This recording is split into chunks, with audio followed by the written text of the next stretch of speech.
Hi గారు, welcome to our channel. ప్రస్తుతం మనతో పాటు దామ బాలాజీ గారు సీనియర్ జర్నలిస్ట్ ఉన్నారు. వాటితో ఒకసారి మాట్లాడదాం. సార్ నమస్కారం. సార్ నమస్తే సార్, భారత్ పాక్ యుద్ధానికి మొత్తం కూడా సన్నిద్ధం అయిపోయిందని చెప్పేసి చెప్తున్నారు సార్. భారతదేశంలో కూడా మొత్తం ప్రిపేర్ అయిపోయాయి.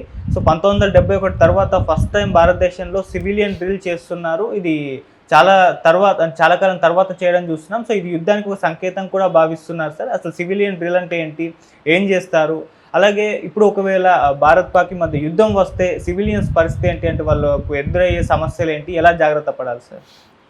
దాన్ని చెప్పే ముందు నేను కొద్దిగా వేరే విషయం చెప్పాలి. అదేంటంటే ఇండియా యుద్ధానికైతే రెడీ అయిపోయింది. ఎలాంటి యుద్ధం చేయబోతుంది అనేది మనం గెస్ చేస్తున్నాము.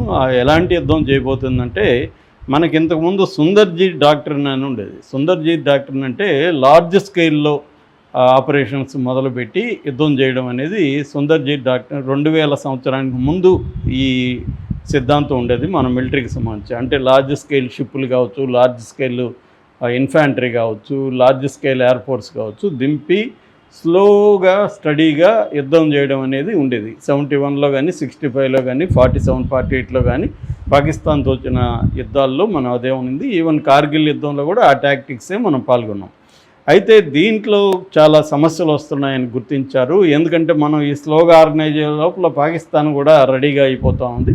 అందుకని 2000 తర్వాత మనకు ఒక కొత్త సిద్ధాంతం మొదలుపెట్టారు. దాని పేరు cold start doctrine. Cold start doctrine అనేది ఇప్పుడు ప్రజెంట్ మన ఇండియన్ డిఫెన్స్ ఫోర్సెస్ అనుసరిస్తున్న సిద్ధాంతం.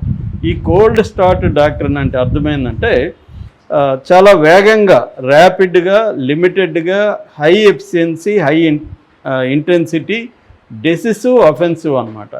అంటే చాలా వేగంగా కదలగలరు, వేగంగా ఒక చోటుకి రాగలరు, వేగంగా అటాక్ చేయగలరు, ఇంటెన్సిటీ చాలా తీవ్రంగా ఉంటుంది. ఇలాంటి వార్ఫేర్ టెక్నిక్స్ని 2001 తర్వాత ఈ కోల్డ్ స్టార్ట్ డాక్ట్రిన్ పేరుతో రంగంలోకి దిగింది. ఇప్పుడు మన ముందున్న ఆప్షన్స్ ఏమంటే, ఫుల్ స్కేల్ వార్ అనేది ఇండియా చేయలేదు. ఎందుకంటే ఫుల్ స్కేల్ వార్ కానీ జరిగితే అది ఇంటర్నేషనల్ ఫోర్సెస్ కూడా ఇన్వాల్వ్ అయిపోతాయి. చైనా పాకిస్తాన్ వైపు వస్తుంది, టర్కీ వస్తుంది, ఇరాన్ రెడీగా ఉంది. సో ఈ 3 ఫోర్సెస్ పాకిస్తాన్ వైపు ఉంటాయి. మన వైపు రష్యా వచ్చే అవకాశం ఉంది. అమెరికా లాంటి దేశాలు యాక్టివ్గా రావు. ఇరు దేశాలకు ఆయుధాలు అమ్మే ఇజ్రాయెల్ కానీ, అమెరికా కానీ, వీళ్ళు ఇరు దేశాలకు కూడా, ఇజ్రాయెల్కి కూడా అమ్ముతుంది, అమెరికా ఇజ్రాయెల్ కూడా పాకిస్తాన్కి అమ్ముతాయి. సో ఏదేమైనా చైనా బలంగా పాకిస్తాన్ వైపు నిలబడే అవకాశం ఉంది. అందువల్ల అదొకటి. రెండవది, న్యూక్లియర్ వెపన్స్ పాకిస్తాన్ దగ్గర కూడా న్యూక్లియర్ హెడ్స్ ఒక 170 వరకు ఉన్నాయి. కాబట్టి న్యూక్లియర్ హెడ్స్ ఫస్ట్ పాకిస్తాన్ ఉపయోగించే అవకాశం ఉంది. కాబట్టి మనకు డ్యామేజ్ అవకాశం ఉంది. సో రెండవది ఏంటంటే, మన ఎకనామీ కానీ, జియో పాలిటిక్స్ కానీ, మన ఆర్థిక వ్యవస్థ, మన ప్రజల జీవన వ్యవహారాలు అస్తవ్యస్తం అయ్యే అవకాశం అయితే ఉంది. అందుకని ఫుల్ ఫ్లెడ్జ్డ్ వార్కి అయితే ఇప్పుడు వెళ్ళే అవకాశం లేదు. అందుకని ఇప్పుడు ఏం చేయాలి, లిమిటెడ్ వార్ఫేర్ అంటారు. లిమిటెడ్ వార్ఫేర్ అంటే టార్గెటెడ్ వార్ఫేర్. ఎక్కడో మనం ఇప్పుడు ఈ జైషే మహమ్మద్ వాళ్ళ ఆర్గనైజేషన్ వాళ్ళు కానీ, ఎల్ఈటి లష్కరే తోయిబా ఆర్గనైజేషన్లు కానీ, ఈ టెర్రరిస్టులని ఎక్కడున్నారో వాళ్ళని మాత్రం అటాక్ చేసి వాళ్ళని చంపేసి వచ్చాడు. వాళ్ళు ఎక్కడున్నా పర్వాలేదు. సో వాళ్ళు మిలిటరీ స్థావరాలు ఉన్నా ఎక్కడున్నా దాని మీద మాత్రమే అటాక్ చేయడం. అది ఖచ్చితంగా మన దగ్గర ఇన్ఫర్మేషన్ ఉండాలి, శాటిలైట్ హెల్ప్ కావాలి మనకు, ఇవన్నీ చూసుకొని చేయాలి. సో అది ఇప్పుడు మన కోల్డ్ స్టార్ట్ డాక్ట్రిన్ అనే థియరీని మనం ఫాలో కాబోతున్నాం. సో దీనికోసం ఏమైందంటే, ఇప్పుడు ఒకవేళ మనం అది చేస్తే పాకిస్తాను అదే పద్ధతిలో రిటాలియేట్ చేయకపోవచ్చు. పాకిస్తాన్ మన సివిలియన్స్ దీని మీద కూడా దాడి చేసే అవకాశం ఉంది. దానివల్ల ఎందుకన్నా మంచిదని ఏం చేస్తున్నారంటే, రేపు అన్ని రాష్ట్రాలకి అలర్ట్ చేశారు. ఎప్పుడైనా కూడా వార్ఫేర్లో 2 రకాలు ఉంటాయి. ఒకటి డిఫెన్స్ ఫోర్సెస్, అంటే మన ఆర్మ్డ్ ఫోర్సెస్ అటాక్ చేయడం. ఆర్మ్డ్ ఫోర్సెస్ అటాక్ చేసినప్పుడు వాళ్ళు కూడా అటాక్ చేస్తారు. కాబట్టి అప్పుడు సివిలియన్ ప్లేసెస్ మీద, లేకపోతే సిటీలో ఉండేవి అనేక స్ట్రాటజిక్ ప్లేసెస్ మీద వాళ్ళు అటాక్ చేసే అవకాశం ఉంది. అటాక్ చేయనప్పుడు మనం ఎలా స్పందించాలో ముందుగా మనకి మాక్ డ్రిల్స్ అనేవి కండక్ట్ చేస్తారు. ఇది 1971లో చేశారు. తర్వాత ఎప్పుడూ చేయలేదు. మళ్ళీ మనకి 1991లో కార్గిల్ యుద్ధం వచ్చినా కూడా చేయలేదు అన్నమాట. ఫస్ట్ టైం చేస్తున్నారంటే క్లియర్గా కొంత కార్గిల్ కంటే పెద్ద యుద్ధమే రాబోతుంది, ఖచ్చితంగా మన సివిలియన్ పాపులేషన్ కూడా అఫెక్ట్ అవ్వబోతుందని నమ్ముతుంది. కాబట్టి మన సెంట్రల్ గవర్నమెంట్ రాష్ట్రాలకి ఈ విషయం చెప్పింది. ఇప్పుడు ఏమేమి చేస్తారు ఈ మాక్ డ్రిల్ అంటే, ఒకటి స్ట్రాటజిక్, అంటే రెండు రకాలు. ఒకటి సామాన్య ప్రజలు, రెండు గవర్నమెంట్ డిపార్ట్మెంట్స్ని అలర్ట్ చేయాలి. అంటే ఇప్పుడు వార్ అనేది ఎలా ఉంటుంది, ఫర్ ఎగ్జాంపుల్ రేపు యుద్ధం వస్తే మన గవర్నమెంట్స్ అంతా ఏం చేస్తాయంటే పవర్ కట్స్, నైట్ అంతా అసలు పవరే ఉండదు. పవరే కాకుండా ఎటువంటి లైట్స్ కూడా యూజ్ చేద్దాం, కంప్లీట్ అంధకారంలో ఉండమని చెప్తుంది. సో కంప్లీట్ అంధకారం మనకు అలవాట్లేదు. మనకి లైట్స్ పోయినా జనరేటర్స్ ఉంటాయి, ఇంకోటి పెట్టుకుని మనం బతికేస్తున్నాం. కంప్లీట్ అంధకారంలో ఉంటే ఎలా ఉంటుందో మనకి చేస్తారు. దీన్ని బ్లాక్అవుట్ అంటారు. నిన్న పంజాబ్లో ఆల్రెడీ బ్లాక్అవుట్కి సంబంధించిన కొన్ని ఏరియాలో చేసి చూస్తారు అనమాట. అంటే బ్లాక్అవుట్ అంటే ఎలా ఉంటుంది.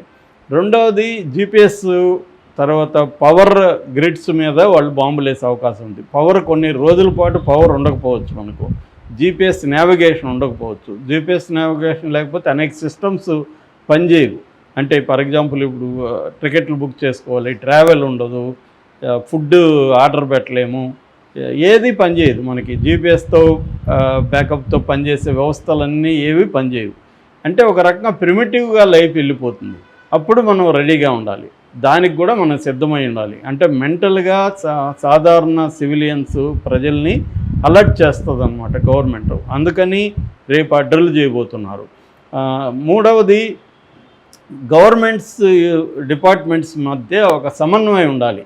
ఇక్కడ సివిలియన్ పోలీస్ ఉంటారు, మన సివిలియన్ అడ్మినిస్ట్రేషన్ ఉంటుంది, బ్యూరోక్రసీ ఉంటుంది, రవాణా డిపార్ట్మెంట్లు, రెవెన్యూ డిపార్ట్మెంట్లు, ఇట్లా రకరకాల డిపార్ట్మెంట్స్ మధ్య కోఆర్డినేటెడ్ కమిటీస్ ఏర్పాటు చేసి కోఆర్డినేషన్ ఉండాలి.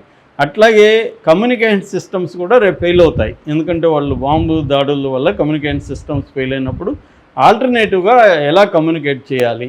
ఫర్ ఎగ్జాంపుల్ ఇప్పుడు కార్లు, బైకులు ఇవి వాడలేనప్పుడు గుర్రాలు వాడడం, ఒక చోట నుంచి ఇంకో చోటకి మనుషులు వేగంగా వెళ్ళి ఎలా చెప్పాలి, ఇదంతా కూడా అంటే ఈ టెక్నాలజీ అంతా లేకముందు మనుషులు ఎలా బతికారో అలా బతకడానికి, దాన్ని ఎఫిషియెంట్గా వాడడానికి కావాలి మనకు. వారు వస్తే మన వాళ్ళు ఇప్పుడు చాలామంది పాకిస్తాన్ని నాశనం చేసేయండి, యుద్ధం చంపేయండి అని పెడుతున్నారు. అది ఉద్రబాబు అని అంటే మనల్ని పాకిస్తాను లవర్స్ ఆఫ్ పాకిస్తాన్ అని మన లాంటి వాళ్ళని ఎద్దేవి చేస్తున్నారు. కానీ యుద్ధం వస్తే ఎలా ఉంటుంది అనేది వీళ్ళకి ఎవరికి అర్థం కావట్లేదు. ఎందుకంటే ఒక చోట యుద్ధం వస్తే మొత్తం దేశం అంతా కూడా అల్లకల్లోలం అయిపోతుంది.